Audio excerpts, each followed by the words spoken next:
We have all of this ready to go. Brilliant.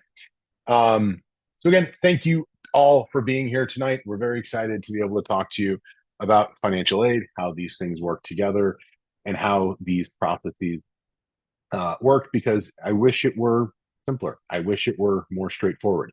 Unfortunately, as the world isn't always what we hope it to be, this is one of those ways that we're going to hopefully give you some knowledge and making sure that things are going to work out well. So, without further ado, let me go ahead and start sharing with you. This is obviously a topic that is largely very much in the media. This is something that is going on, that everybody is very nervous about. That is, the college costs are rising faster than inflation. Um, there's rarely a week that goes by in my world that we don't see um, another article coming out about how costs are kind of feeling like they're out of control. So as we think about that, um, I think there's two ways that we can respond to this. We can break down and assume that the headlines are correct and that the world is falling and put our heads in the sand, so to say. But more importantly, we do hope that we can go the other direction with it and make sure that we can all dive deep and learn and fully understand this opaque process to the best of our ability to make sure that things are going to be understood and that we can proactively plan as a family going through this college process together. So tonight's agenda, we're going to first of all talk about the understanding the different costs that go into the college process. I want you to understand how all of those pieces play together. I want to share and talk through kind of the process by which colleges determine what you should be able to pay for college in any given year. I want to walk through and kind of help you understand why college price tags might be why they might be a bit deceptive. Using maybe perhaps a car buying analogy, I want to talk about one of the best tools that we can offer you, which are the net price calculators. I want to talk about how we recommend that families use those tools to integrate it with the college research that we've been meeting with junior families to talk about that you're going to need to be doing. And then talk about kind of how this all fits into the timeline overall of how these pieces come together. I see that we've had a lot of people coming in the last few minutes. That's great. Just remember, if you have any questions tonight, please chat those directly to Mr. Tim Wilms. And at the end of the evening, we should hopefully have a few minutes to try to answer a few of those questions. Thanks so much for being here again. It's great to see how many people are coming in tonight. Okay, so to use the analogy that we have in the past, because I think it's helpful, trying to understand the college price tags is a lot like buying a car, right? What you see, for a car, the MSRP is not usually what you pay, right? Yes, we start with the MSRP, but then there's taxes and fees and the undercoding that we have to get through that makes the price go worse before we start talking about those rebates and the negotiation and the incentives that make the price better. When we think about it for a college, right? We always see the tuition that is stated, but what you actually pay is, yes, there's the tuition, but we have to go in the bad direction to begin, which is the room and board, the books and fees, and all of those different costs that make it more than the baseline price before we start understanding those grants and scholarships that come into the puzzle that make the actual price that we pay at the end of the day. Sometimes, not always, less than what we would see from a college in those scholarship letters that we get at the end of the process. So college prices, I think the way I like to think about it is they're opaque. What It's not just going into the grocery store and knowing what you're going to buy. We have to focus on all of the different pieces that come together. There are discounts and there are multiple types of discounts. The ones that we're going to be focusing on tonight are the need-based financial assistance pieces of the puzzle, because those are the ones that concern the FAFSA and the forms that you're going to need to fill out in your senior year. Those all fill in to help the college understand what you can pay versus the merit scholarship pieces that many colleges, but not all colleges, offer. that help to defray the cost based on your son's academic or merit or perhaps even athletic ability. Those are very much individualized as opposed to this FAFSA and need-based financial process, which pretty much is universal across the puzzle. So to understand how colleges think about what you should be able to pay, I just want to talk about a few forms that you're going to be needing to turn in. One of those is the FAFSA, which stands for the Free Application for Federal Student Aid. This is a form that if you are applying for aid or for loans or any of the sort of a thing, it's going to be required by all of the colleges. Every college that awards federal aid has to take the FAFSA. Their formula is pretty standard, pretty straightforward once you understand what goes into it. Whereas there is another form that many private institutions might require called the CSS profile, or just the profile for short. Some colleges require this. They're usually private colleges. And what they do is they allow this other set of colleges to to kind of build your own financial aid formula so that they can meet and work with institutional priorities. They're very similar in what they require, but some of them weight things internally different. So there is no one size fits all profile formula like there is a one size fits all FAFSA formula. Because of that, we're going to focus on the FAFSA tonight. The way colleges think about this is they work backwards. They look at all your family income and assets, and they try to decide and indicate a number that they believe that you, air quote, should be able to pay for college. And I really want us to focus on the air quotes on that should. If any of you have been through this before, it's important to note that that FAFSA number often doesn't feel like it's based in reality. It often feels like it's way out of whack. And I'm not trying to defend the FAFSA or apologize for them. Always feel like my job is to make sure that you understand the world that we're walking into so that you are best prepared to move forward through it. The number that a college calculates that you should be able to pay for college is what they have named the Student Aid Index, or you might see that called the SAI. If you had been through this many years ago, or maybe not many years ago, but 4 or 5 years ago, this used to be called the EFC, or the Expected Family Contribution. They're very similar in idea. They think that the Student Aid Index is a better name for it, but that's part of what they do. They renamed it. So, in order to understand what you, air quotes, should be able to pay for college, colleges in the federal government look at two different groups of people. They look at parents and they look at students, and they look at two different financial indicators of those two parties, income and savings. And they adjust for family situation and whatnot, but they try to understand those four categories: parental income, parental savings, student income, student savings. Assets or income that fall into one of these categories, they always have some general amount of protected amount. They're saying, hey, for the first 10,000, 20,000, 50,000, I don't know the exact numbers. Those do vary year to year. They say we're not going to look at the first amount of money you make, but then every dollar beyond that protected amount that you earn or have saved, we expect that you will be able to put a certain percentage of it towards college for your student in that given year. So, for instance, parental income says we ignore that first, however, amount, and every dollar that you make beyond that protected amount, they assume that 22 to 45% of it will go to your student's college uh, college needs. Similarly, they might look at all of your savings accounts, and please note that savings are not the protected IRA accounts, right? If you have a 401k, 403b, or a Roth account, right? They are not talking about uh, retirement savings. They're just talking about savings in a money market account or in the stock market or in a checking account. That's the savings amount that they're looking at. What they say is, great, you have this protected amount, and then 5 cents on the dollar that you have in the savings account can be or should be put towards your students' college needs in that given year. Students have a very different formula because they're the ones actually in college. The protected amount of student income is much smaller, and the amount of every dollar that a student is earning, colleges assume they will be able to put at least half of it to their college needs.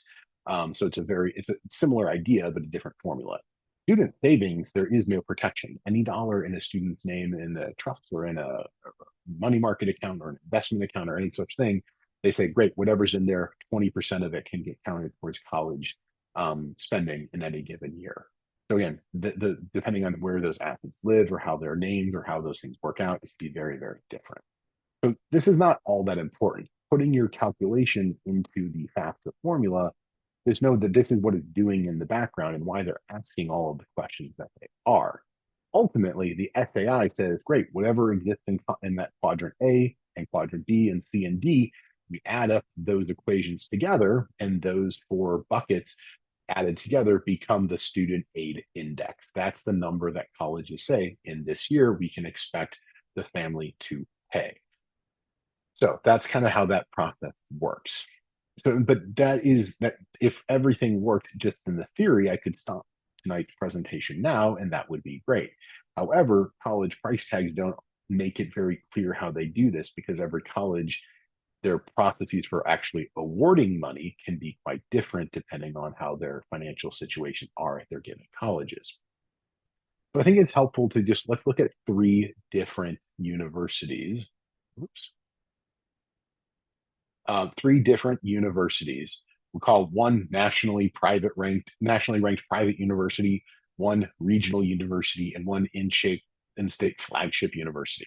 These numbers are a little bit old, but the math still works out. So I don't think we're missing anything here. Just let's assume National Private University is meant to be representing something like a Washington University in St. Louis, or a Vanderbilt, or a Duke, or a Harvard, or a Princeton, or Yale, some big name institution that we've all heard of or seen on TV. Regional universities are meant to represent universities like St. Louis University or Xavier University or Regis or name a or a Texas Christian University or some other school that's maybe not the top 20 in the country, but still a really good, reputable university. In-state flagship, let's just pick on it. This was when we made these numbers originally, this was basically Mizzou, right? This is that type of school. So the problem is what families often do at the first step is they say, great, I'm going to look at those three schools. I'm going to take the most expensive one, subtract the cost of the least expensive one, and the difference in cost is 36,000, right? That's simple arithmetic. However, when we think about that, that's actually not the whole equation. What we recommend in college counseling is we need to take into account the full amount of what it takes to attend any of those schools. The name for that is the cost of attendance, and there is rules and regulations about how colleges calculate their total cost of attendance. Because we have to take money aside for room and board, money for books, money for incidental expenses, and the like. And if we actually start adding those things into the top cost of attendance, we realize that some of these schools are more expensive than we thought at first go. National private's all of a sudden 65, regionals 57.5. In-state flagship is closer to 27 or $30,000 a year, right? The deltas are different because each of them are in different areas and different cities that have different costs of living.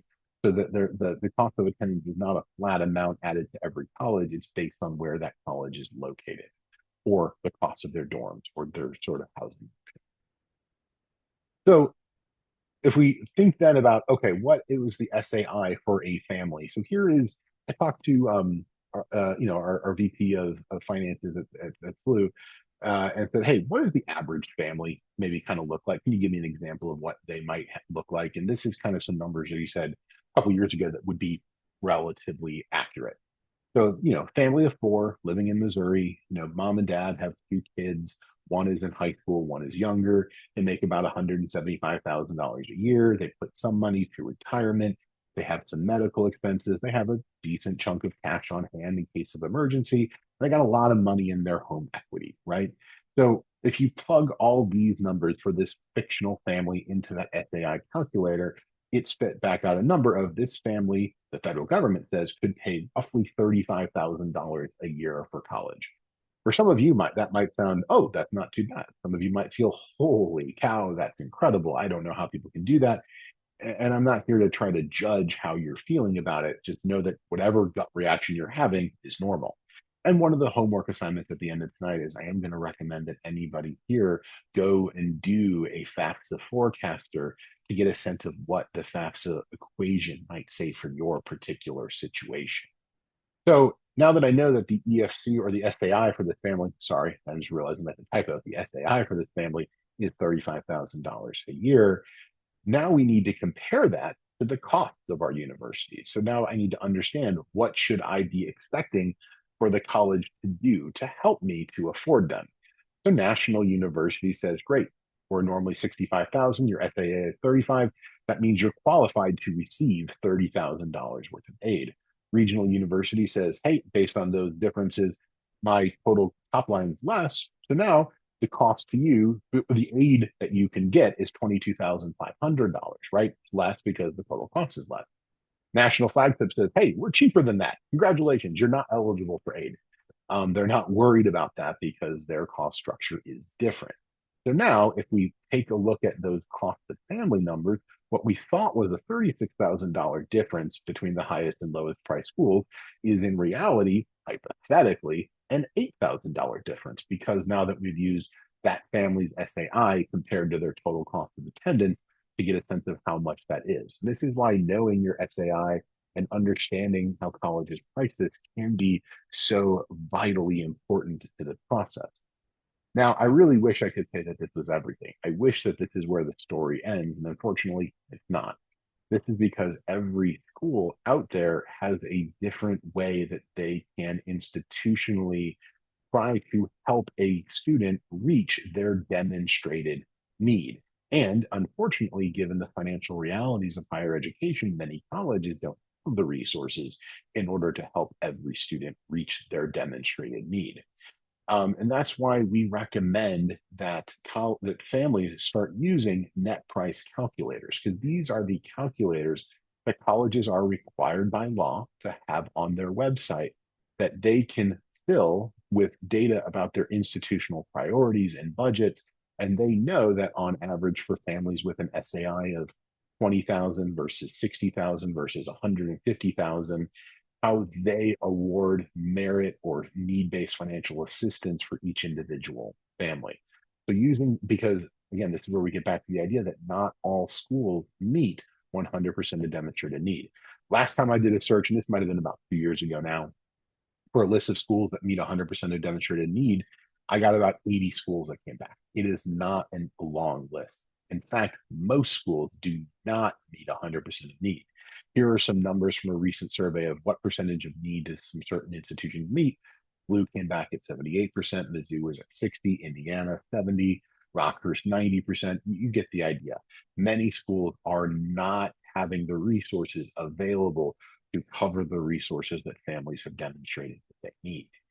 Um, but this is also the problem with this is that these numbers are just averages. They might be close, but they are not true for every student in their pool. Some schools try to fully fund a select number of students with the most financial need, and thus some students in some schools get 100%, and there are other students that get none. Other schools try to fund every student equally as they go through the process.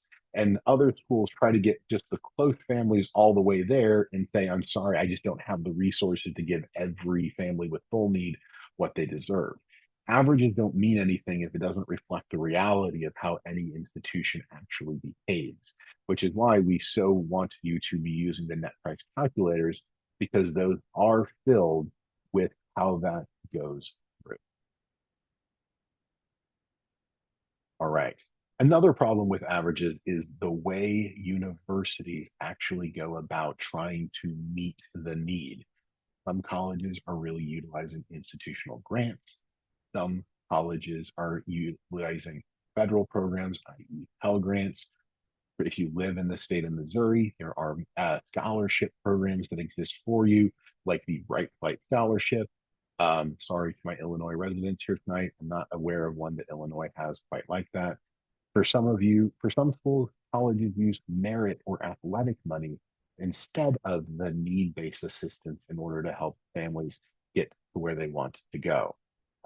There's also work study or loan-based ways that they can, quote, meet need, but those loans or work require either employment or they require that students eventually pay back the loans that they take out. So why don't colleges just tell us the answer? And that's where the net price calculators come in. They are a way for them to bridge the theory and reality of how things go.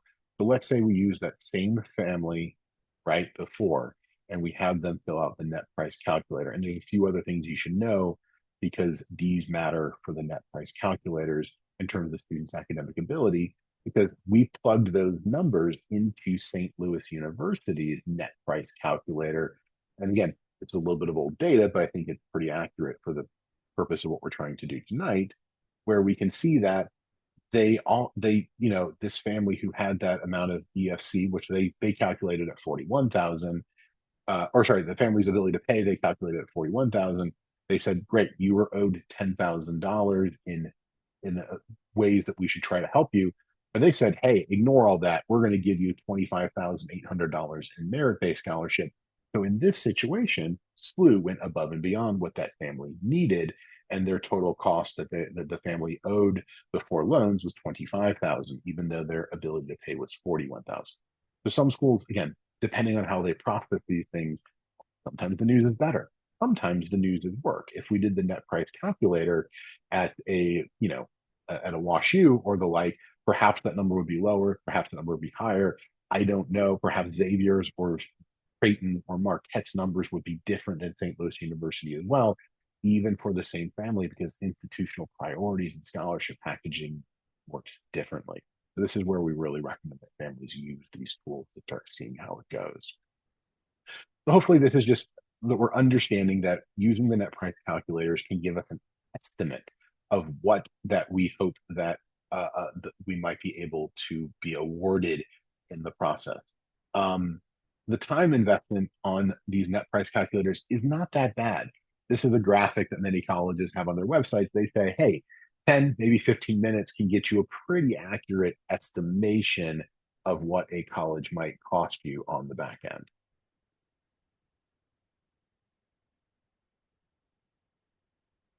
All right. Apparently, I'm getting some notices here that my voice might be a little muffled. Sorry about that. Internet connections can be a little wonky. Mr. Wilms, if it gets too bad, would you please, unmute yourself and let me know if I need to do anything or try to troubleshoot it? I'll see what I can do. Will do. Sounds good on my end. But if you keep getting those messages, let me know. Okay.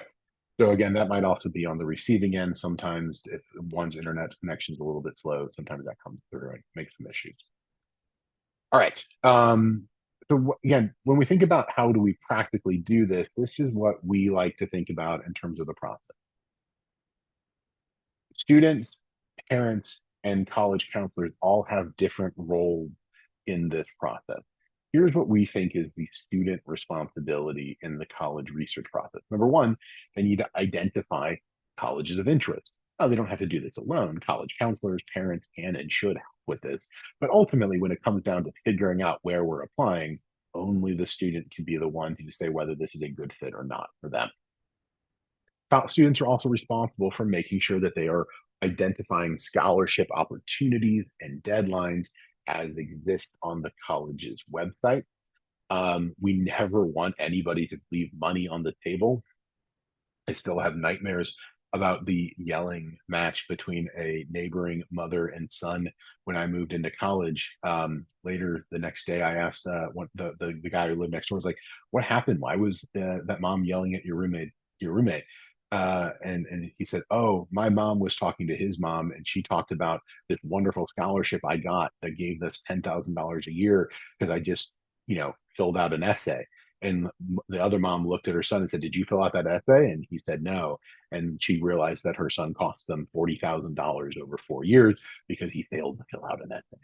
We never want to leave money on the table. We want to make sure we're taking advantage of all of that we can.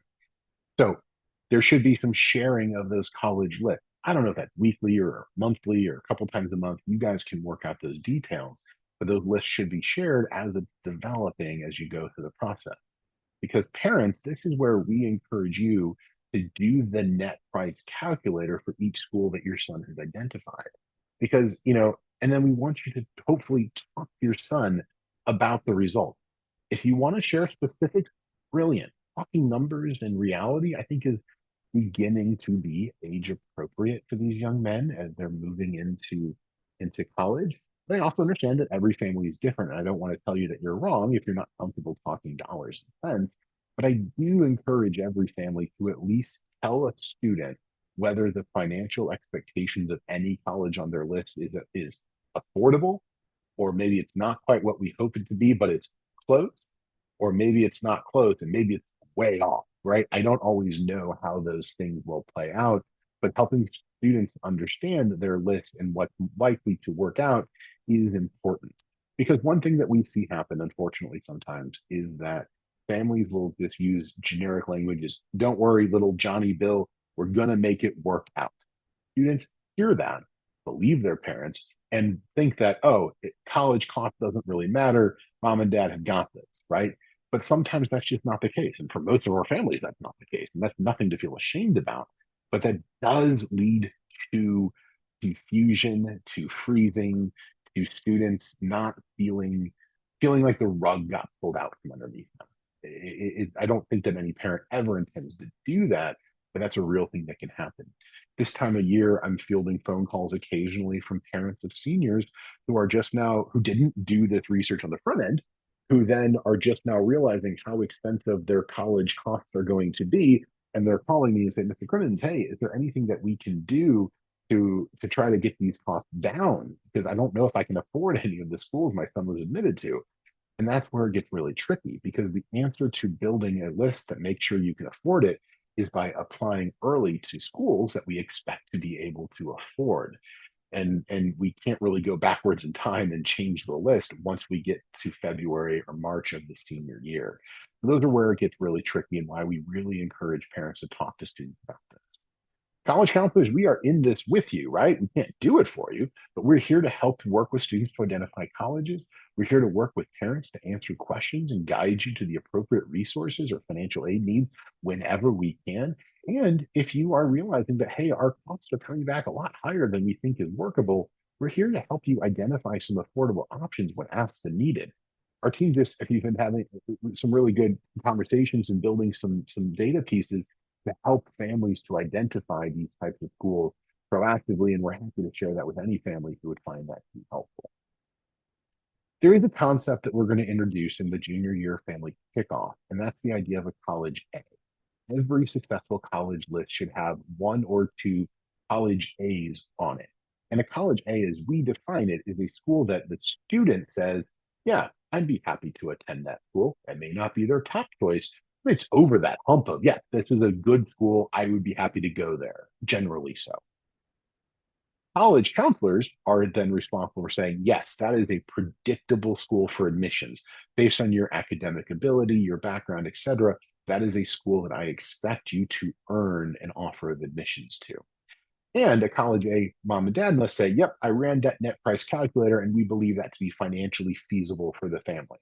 If a college has all three of those criteria and we apply to one or two of those colleges as part of the process, congratulations, it is now fiscally and practically impossible to fail the college process. This is the this is the worst case scenario, which is a terrible name because it's still a good case scenario. This is that college that we're applying to make sure that our plan cannot fail us. So we want to make sure that we think about that in our college research. Overall, and again, we'll talk a lot about this in junior year, is the average SLU student applies to 6 or 7 colleges. At least 2 of those are college A's. And from there, we still have the ability to apply to some target schools or unpredictable schools for admissions, or some schools where financially we're not 100% sure if it's going to work out, but we might be able to be surprised by it. This is how we balance risk and make sure that everything works out well at the end. So when is the right time to ask for help? When is the latest that we can do something to help us make sure that our college costs work? And that's by talking to your senior or to your college counselor during that senior year by September or October, where there's still time to change the college list that we are applying to. Once we get past that, then we start having scholarship deadlines or financial aid deadlines pass by, and our ability to change our financial picture becomes much more challenging in the long run. So hopefully that gives us a sense of kind of how these pieces all work out. As we think about some more practical nitty gritty pieces of how we apply for these, I want to talk about the FAFSA and how that works out. Now, I'm going to talk about this as if this was a normal year. Full transparency, the last 2 years have not been normal years. This year, the FAFSA didn't go live until December sometime, I believe. And the year before that, the FAFSA didn't go live until January or February or March in some cases. Our fingers are crossed, our toes are crossed, everything is crossed that we're hoping that the FAFSA goes back to being live for families to fill out by October 1st of the senior year. We also often bring in a FAFSA expert to talk about those forms and how to fill those out in a meeting within around early October of senior year. Um, Families can then use this. So as the student then ongoing applies for their admission, students are applying for admission September, October, November of their senior year. Our recommendation is that families are applying for aid at the same time as their sons are applying for admission.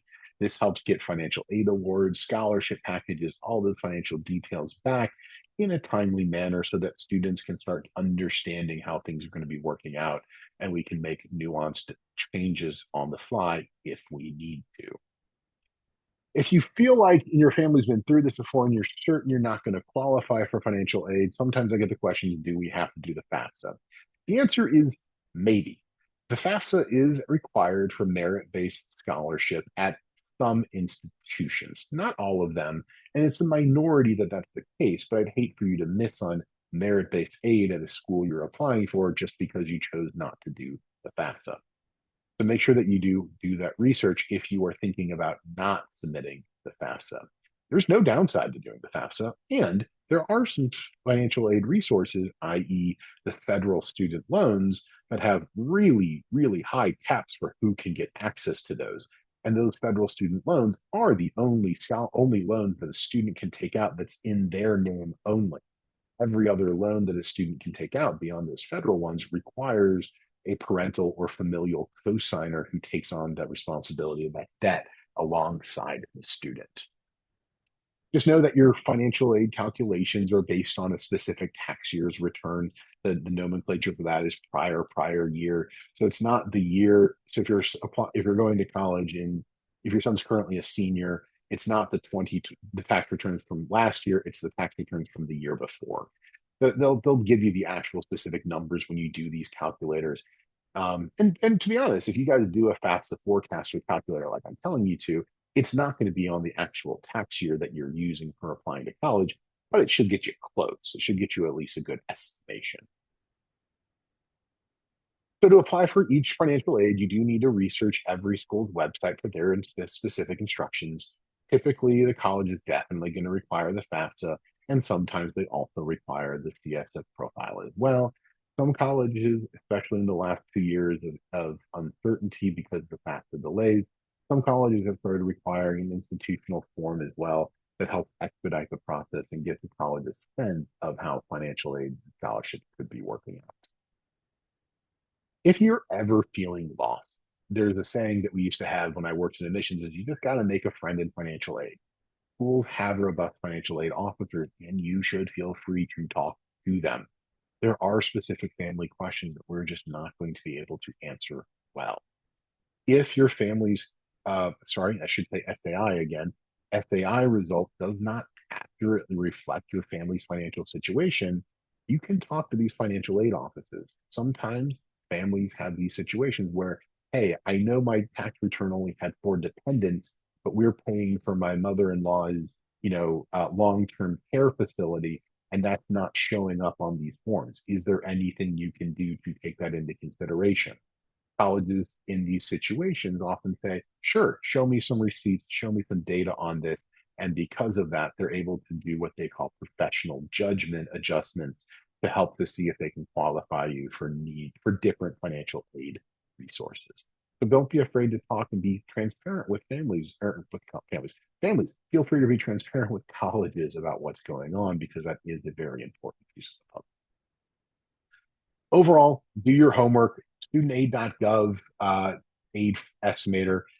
That's colloquially known as the FAFSA forecaster is the tool that we're recommending that you use. You can figure out your SAI as if you were going to college this year, and they can give you a sense of how these things will play out for you and your family. That's what we think of as the homework. And that's what we hope the action item that you take coming out of this meeting today is, because there is a sense that of, you know, sticker shock that can come with it. And it can sometimes take some time to overcome said sticker shock, to process it, to understand it. And thus doing that homework now, not in the midst of your son's college applications, we think is a very important step in it. That, I think, is the last thought that I have for today. So for that, I'm going to invite Mr. Wilms to come back on the call. As I said before, if you missed it before, if you have any questions, please do me a favor, chat those questions over to Mr. Wilms. He will be happy to go through that and talk to me about what kind of came through. And I'll see what I can do to answer any of those questions. Or Mr. Wilms, if you know as well, he's been in the college admissions office more recently than even I have. So we're happy to help out in any way that we can. Kevin, there were a few questions that I was chatting about Yep. with folks. So it might be, while there's still some questions coming in, might be Yep. nice to have you address them publicly. The first question that we got a little while ago when we were talking about the four quadrants, Yes. one of the questions was, you had mentioned, the IRA accounts, Roth, that kind of stuff, how those are considered. There was a specific question about 529 plans. Those are And considered what, parental. Yeah. yeah, sorry, go ahead. 529, those in those savings accounts, this, regardless of who the beneficiary is, right? Because if you have multiple children, you could have different pieces to that puzzle. Um, all of them are still a parental asset because they have control over them. So when you report those, you would report the total dollar amount across all the 529, even if it's not just a single student going to college. And that is a parental asset in that four quadrant equation. Perfect. Thank you. Yeah, of Um, course.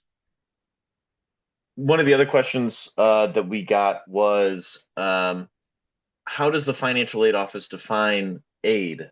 How much of that will be grants? How much of that will be loans?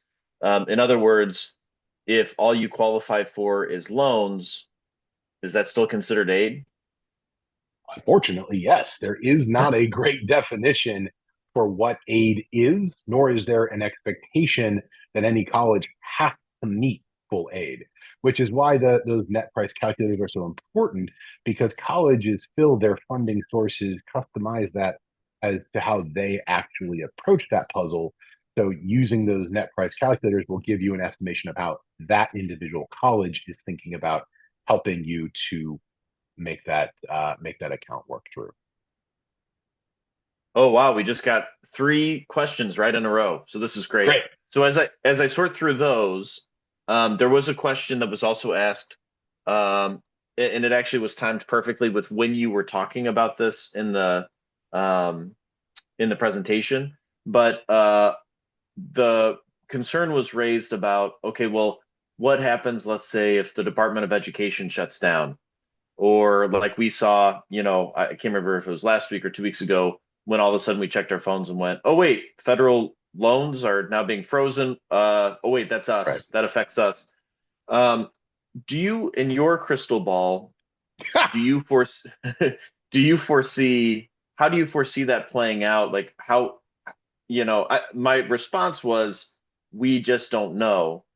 But Yeah. do you have a vision for what that would look like if all of a sudden we get to October of this upcoming year for our seniors, and all of a sudden there is no Department of Education and there is no FAFSA? do you have an idea of what that process might look like? I have absolutely no idea. I'm so sorry. I wish I could give a clearer answer to that. I will say one of the things that we did learn in the aftermath of that original, the federal aid shutting down, was that the way they defined student aid, the type that we're talking about here, it was not a part of that order. There was a lot of confusion because they said any aid that goes to individuals is fine, but aid to institutions is not. Technically, financial aid goes to the colleges and colleges give it to the students, but that was not something that they were intending to shut down as a part of that equation. So, fingers crossed that won't be a thing that comes up again, or won't be an issue that impacts our students. But again, I do not have a crystal ball of its worth. I would be playing the lottery a lot more effectively if I did. So I wish I could say that more clearly. So sorry. No, that's great. I found out very early on. Yeah, there are really no crystal balls with anything in college admission, but all we can do is, take our best guess and, in our case, pivot if we, win, or if Yeah, we need to pivot and do so with the best educated guess that we have. And one thing yeah, that I was typing out to the parent who asked this is, just like 2 years ago, where just like you said, we were waiting so long for the FAFSA to open that like St. Louis U was one of the first colleges in our area to say, hey, why don't you just fill out the same form but send it directly to us and we can start processing that. I yeah. could foresee a scenario where, okay, now there are more hoops to jump through. If you apply to 6 colleges, that means 6 forms you got to fill out. But in one way or another, you have to feel like there would be an aid process. It just might look different than what we've Colleges are been going to have to experiencing figure it out. traditionally. If colleges want to have students, they're going to have to figure it out. I don't know what that's going to look like, or if there's going to be a universal way, or it's going to be a, hey, this college does A and everybody else does their own thing as well. It's a really tricky one. I will say Yeah. I got a couple of questions that came in here real quick while we're at it. Question about whether pensions are considered savings. I'm honestly not sure. I'm going to guess that pensions are probably going to be based on income when you're drawing from them, but I'm not 100% sure. That would be a question to ask directly of the financial aid offices. I'm sorry, that's just a step beyond the knowledge that I have. Another question about divorced families and how that plays out with the FAFSA. Um, from my understanding, with the new FAFSA, which is what we changed to 2 years ago, the way that it works, students are it's a student's FAFSA, and they basically parents can do this, or the student has to do this. They invite contributors, so they would invite one parent and a second parent. So both households of both sides of the parent equation are now required, in my understanding, to do the FAFSA calculations. So it is now, which is a change from what it was 3 years ago before that change happened. Then it was only the custodial parent. Now it is both parents. Awesome. I had a question, that was asked previously, so thank you for answering that. Perfect. Um, so the first question I would love for you to answer, looking through these, is Mm-hmm. so this first one is: do you reapply for aid each year? And then more specifically, can you use the calculators to forecast how aid might change when siblings go to college? Or Yep. could you talk about that with, okay, now in year three we'll have two in college when we're That was looking the at the yeah. FAFSA. So the multiple children in college was the second big change in addition to the divorced parent situation that the new FAFSA changed. It used to be that you divided that EFC by the number of students in college, and that was how much each student got. The new calculations do not care the number of students that you have in college. Each of it's now a multiple. So if you have two in college, each of them has their own EFC of that same number. Three students, it's three. It is again, it's one of those changes that I don't quite understand how they think that math is going to work, but it is a change that was made. So multiples in college no longer impact the FAFSA numbers, I should say. And the other half of that equation or question now escaped me, Mr. Williams. I'm so sorry. Oh, the answer is yes. You would have to reapply for the FAFSA each Oh, year. yes. FAFSA Yep. each year, 100%. Is every year that you're in college, you're continuing to do that. Yeah. No, yeah, you answered the uh more involved question first, so thank you for that. I And like actually, complicated questions. that's right. Yeah, that's right. And actually, one of this question that I'm about to ask came up just a week ago that I asked you this question. So the question is a 529 plan considered a parental asset if it is in the name of a grandparent? And you had a nice answer to maybe why where a grant if it's in the grandparent's name, how that could impact the FAFSA for a very specific case. I'd love for you to hear Correct. more about that. So again, this is now where I'm beginning to get out of my area of expertise. So I want to be very clear, check with the financial aid office, check with a financial professional. I am not 100% sure on this, but this is my understanding. A 529 in a grandparent's name is a grandparent asset, which is not something that the FAFSA asks about. However, when the student begins getting money from the 529 to apply to college, during that year, it becomes student income. So it does get calculated when those disbursements come and gets hit at that very, very high amount at the point that the student takes the disbursement. Thank you. Yep. Um, this is an interesting one. My employer gives my dependents some tuition assistance. Is that or how is that declared in the FAFSA? Great question. I do not know the answer. I'm so sorry. That would be a financial aid office question. I'm going to guess it depends slightly on the type of assistance, whether it's at the institution you're a part of versus I get a scholarship to go to any institution I want to be a part of, right? Like the SLU Paychecks program is probably different than here's $10,000 from Nestle Purina to go to whatever college you want to go. I do not know the differences and how those play out. I'm very sorry.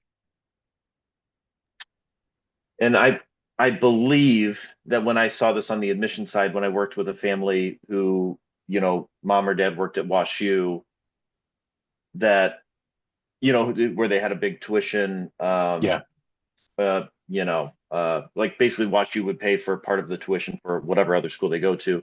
That in that specific case, the FAFSA was processed notwithstanding what sort of extra benefit they could get, and then the benefit was given kind of just like you were talking about, like a scholarship. Hey, yeah. here's this extra money on top outside of the FAFSA process. From The from thing what that I I would remember, That sounds right. The thing that I would just say is here the trick is it's upon the receiving institution of that monies to determine whether that is additive or replacing. And that is on a right? receiving institution to make those calls. I've seen some schools that say, "Hey, congratulations, you won a $5,000 outside scholarship, no problem." And then I've seen other institutions say, "Hey, congratulations, we're going to reduce the amount we were going to give you by $5,000." So, and again, that is not anything that we or you can control. The institution you attend does have some impact on how that impacts those numbers. Right. And like I know the institution I worked at, there was a really persnickety rule where you could apply any of that extra money towards tuition, but not to room and board. But so then it was sort of like, Yeah, well, why not? And then you went back and forth and back and forth. But then in some cases they would say, well, we could also maybe apply that to a room grant and not a tuition grant, and that's where you're really splitting hairs. And so yeah. interesting stuff. Unfortunately, there are just very few universal answers in this process. Every college is going to do what serves them best, which is not always the same thing that serves the student or family best. And that's unfortunate, but that is just part and parcel of how this goes. Yeah, well said. Good question here. Does the FAFSA or how does the FAFSA influence work study or working on campus? In order to be eligible for work study, that is a determination that the FAFSA makes because work study is a special type of job that is tax advantaged. That in order to be eligible for a work study job, you must fill out the FAFSA and be eligible for that. If you are not eligible for work study, you can still get a job, just like you would on any college in any employment opportunity. But work study is a contingent, it is a type of award that the FAFSA qualifies you for.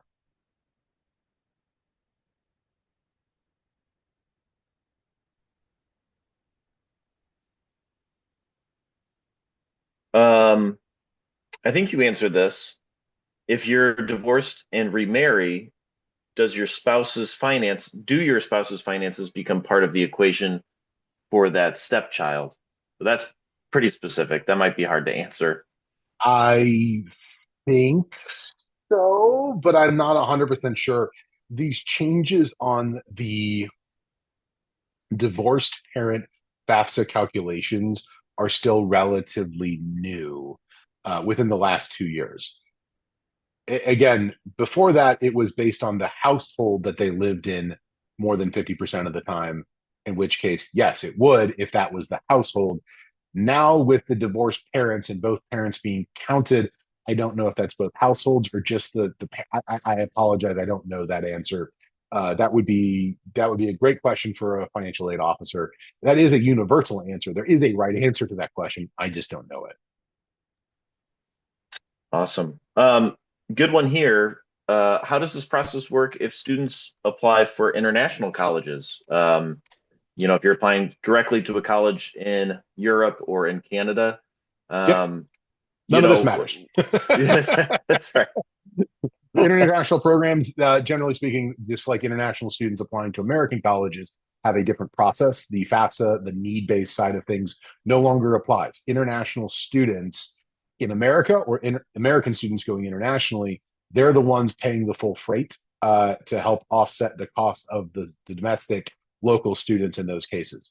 So I don't believe that there are need-based financial assistances in the most all of those cases. And the FAFSA, because of the federal form for American colleges, no longer applies as well.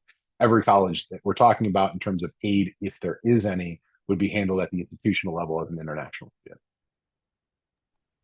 Awesome. I think that covers our financial aid questions. There was a question in here that was more of a general question, which is, I'm not going to name names, but this question kind of says, my son has not attended any of the meetings with college reps who have come to campus so far. Um, is there any advice to him to encourage him to go to those meetings? What happens at the meetings, and like why are those meetings important, and especially tying into maybe a scholarship or financial aid process. Scholarship and financial aid is not the most important part of those meetings. I mean, yeah, they might talk about how that works at their individual institution, but Mr. Williams is actually in charge of and on our team of booking all of these and working through all of those. And we are very grateful that he is taking care of that because we have colleges coming back again this spring. We have a lot of colleges coming to campus. If students who are sophomores or juniors in the spring visits, that's who's being targeted. That's who should be at those meetings. The students don't need to be worried. Yeah, the reps are probably going to be started off with saying, "You guys have any questions, or what brings you here today?" All the students need to do is say, "Yeah, I actually am just here to learn about your college. I don't not too familiar with it. Congratulations, you just wound up the spring on the back of the toy soldier. He's going to talk at you for 20 minutes." Like that's kind of how that job works. It's not a high pressure thing as long as the student comes in professional, and not rude and, makes eye contact and shake a hand. He's going to be in good shape at any of those meetings and give him a chance to start learning about a college from the fit perspective, from the program perspective of what they need to do. Yeah, and just to add to that, when I was on the admission side, for me, and I think for a lot of admission reps, you know, those meetings, those opportunities are really great first opportunities to get to build a relationship with a student. Yeah. So, for that student, when you go to your first meeting, maybe in the spring, if a college that you're interested in shows up, and they get really excited that you're there, it's because they're genuinely excited to connect with you in the process, and to kind of start that relationship, to continue the relationship each time they come to campus. For me, I'm thinking of a particular student from the St. Louis U High class of 2019 who was very vocal up front, like, "Hey, I visited. I'm really interested in this school. I have family, in Cincinnati. That's where the school is located." And so I knew early on the student was very interested. And also, I knew pretty early on that there might be some questions about, like, "Hey, am I going to be able to make this work financially, et cetera, et cetera," and had specific questions about that.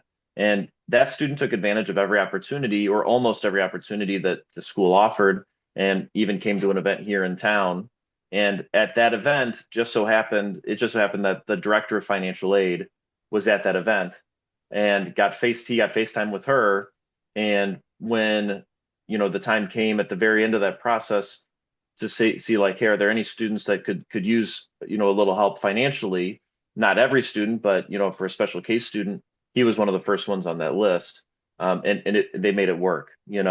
So I just to kind of Kevin, what you're talking about maybe 20 minutes ago, that Yeah. idea of, don't be afraid to go ask financial aid officers or admission counselors these questions, like when you're visiting or when you get into, like, I would tell every family when I was on the road in the admission world, once we hit February, almost every question I get from February to Yeah. May is financial aid related. So don't feel like, oh, they're going to think differently of me for asking questions about financial aid.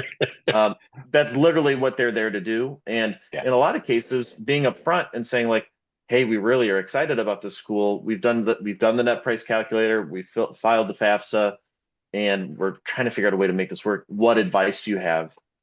That goes a long way for a admission counselor as you go through the process. That's a student that's going to keep coming up at the top of their mind if there are other scholarships available to apply to, especially as you get into the spring. So that's not a universal situation, but Kevin, when you were talking about that there was a student at SLU High that got an opportunity just because he kept showing up and kept asking questions and kept showing his interest. So I think that's definitely an important thing to do.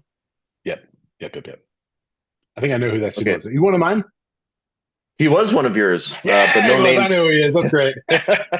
but but no names on the recorded No, no, the no, no. I'm recorded not going to Zoom. do that to him, but And I think, that's pretty much all I have here. great. Do you have any that you're saying that you wanted to address? No, I don't think anything that's popped up here recently. Just know that if anything else has come up, reach out to any member of the college counseling team. We're happy to answer these questions. And again, sometimes our answer might be, I don't know. That's a good question for a financial aid officer. That's not us trying to dodge it. That's just us wanting to make sure you get the accurate answer. But feel free to reach out. I know it's been a lot tonight, but we are kind of at time and at recording capacity. So I want to make sure that everybody has a good chance to kind of get back to it and see where we're at. Thank you so much for being here. It really was a pleasure. Our goal is to get this up on our college counseling YouTube page in the next about 48 hours or so. So thank you all. It's been a pleasure, and hope to see you guys again back at SLU after the next Snowmageddon that we're expecting tomorrow. Yes, enjoy the virtual learning day. We'll see you guys soon. Bye bye.